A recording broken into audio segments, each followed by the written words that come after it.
நம்ம last year CSR இனிஷியேட்டிவாக நாங்கள் வந்து கோவை குளங்களோட பார்ட்னர் பண்ணி சின்னக்கோட்டை ரீஜுனேட் பண்ணோம். இதை பற்றி மணிகண்டன் சார் சொல்வார். கோயம்புத்தூர்ல இந்த வறட்சியா இருந்திருக்க இந்த சூழ்நிலையில கோயம்புத்தூர் மாவட்டம் மதுக்கரை வட்டம் வெள்ளலூர் கிராமத்தில் இருக்க வெள்ளலூர் சின்ன குட்டை, இந்த குட்டையை வந்துட்டு ப்ரூக்ஃபீல்டோட சிஎஸ்ஆர் சப்போர்ட்டோட நாங்கள் வந்து இப்போ தூர்வாரினோம். இந்த குட்டை வந்து ஒரு 2.5 ஏக்கர் பரப்பளவு இருக்குது. இந்த குட்டை வந்து குட்டை முழுவதுமாக மண்மேவி தண்ணி தேங்கறதுக்கு இல்லாத சூழ்நிலை இருந்தது. இப்போ ப்ரூக்ஃபீல்டோட சப்போர்ட்டோட நம்ம கோவை மாவட்ட நிர்வாகத்தோட அனுமதியோட இந்த குட்டையை தூர்வாரினோம். இப்போ தூர்வாரி முடிஞ்ச உடனேயே அந்த குட்டையில் வந்து இப்போ வந்த கோடை மலையில் அந்த குட்டை வந்து நிறைஞ்சு வழிஞ்சிட்டு இருக்கு. இதனால கிரவுண்ட் வாட்டர் ரீசார்ஜ் ஆகும்.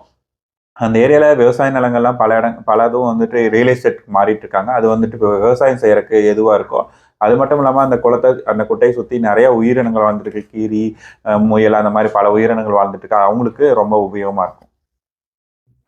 தூர்வார் மூலிமா 55 லட்சம் லிட்டர் தண்ணீரை கொள்ளளவு வந்து அதிகரிச்சிருக்கு. இந்த மாதிரி எங்களோட கோரிக்கை என்னன்னா, கோவை மாவட்டத்தில் இருக்க பல்வேறு குட்டைகள், சின்ன சின்ன வாட்டர் பாடிகளையும் தூர்வாரி வச்சோம்னா நம்ம இந்த கோடை காலத்தில் கிடைக்கிற கோடை மழையும் தென்மேற்கு பருவமழைக்கும் நம்ம தயாராக இருக்க முடியும். குட்டையில வந்து தண்ணி தேங்குச்சுன்னா அந்த சுற்றுவட்டத்தில் வந்து எத்தனை அளவு நீரழிவு? இந்த ஒரு முறை மழை பெஞ்சுன்னா கிட்டத்தட்ட 55 லட்சம் லிட்டர் தண்ணீரை வந்து இந்த சின்ன குட்டையிலே அதிகம் சேமிக்க முடியுது. கோயம்புத்தூரோட மழை நாட்கள் கிட்டத்தட்ட ஒரு 45 நாள் கோயம்புத்தூர்ல மழை வரும். அதில் பார்த்தீங்கன்னா பல கோடி லிட்டர் தண்ணீர் வந்து இந்த குட்டையில மட்டும் சேமிக்க முடியும். இதனால இதே மாதிரி பல குட்டைகள் கோயம்புத்தூர்ல சிஸ்டம் டேங்க் வந்து 24 நொய்யல் நீர்வழி தடத்தில் 24 குளங்கள் இருக்கு. அது இல்லாமல் நான் சிஸ்டம் டேங்க்குங்கிறத மழைநீர் ஓடைகள் மூலிமா சேமிக்கிற குட்டை குளங்கள் பார்த்தீங்கன்னா 900க்கும் மேற்பட்ட நீர்நிலைகள் இருக்கு. இதில் அரசு துறைகள் மட்டும் இல்லாமல் பல்வேறு தனியார் தொண்டு நிறுவனங்களும் இந்த குட்டைகள்லாம் தூர்வாரி வச்சிருக்கோம். இது மட்டும் இல்லாமல் நிறைய குட்டைகள் தூர்ந்து போய் இருக்கு.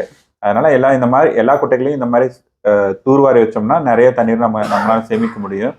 இப்போ அந்த கிளைமேட் சேஞ்ச், பருவநிலை மாற்றத்தினால நமக்கு வந்து அதிகமான மழை ஒரே நேரத்துலையும் அதிகமான வறட்சியும், இந்த வெப்பம் அதிகமாக இருக்கிறதும் மழை அதிகமாக பெய்யறதும் மாறி மாறி வரக்கான வாய்ப்பு இருக்குது. அதனால நீர்நிலைகளை நம்ம தூர்வாரி வைக்கிறது மூலிமா கிடைக்கிற மழை நீரை சேமிச்சு வச்சோம்னா இந்த வறட்சி காலத்தில் சமாளிக்க முடியும்.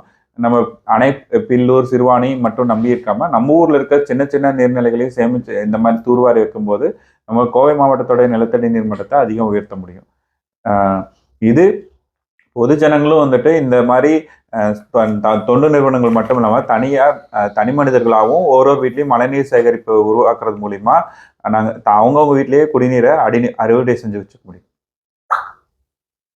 அது இயற்கையாக இருக்கிற மீன்கள் வந்து அதிகமாக இறக்கிறது கிடையாது. இந்த செயற்கையாக நம்ம வளர்ப்பு மீன்கள் வந்துட்டு இந்த கிளைமேட் சேஞ்சினால வெப்பம் அதிகமாக மாறும்போதோ, மழை காலத்தில் சாக்கடை தண்ணீர் வந்து அதிகமாக குளங்களை கலக்கும் போதோ, அந்த கழிவுகள்லாம் வந்து குளத்துல வந்து கலக்கும் போது ஆக்சிஜன் பற்றாக்குறையினால இறக்குற சூழ்நிலை கம்மியாகிறதுனால இருக்கு. இதுக்கு வந்து சுண்ணாம்பு வந்து சில இடங்களில் சுண்ணாம்பு வந்து அந்த குளத்துல வந்து கலக்குறாங்க. அது மூலிமா சரி செய்ய முடியும். வளர்ப்பு மீன்கள் தான் அதிகமாக இருக்கு.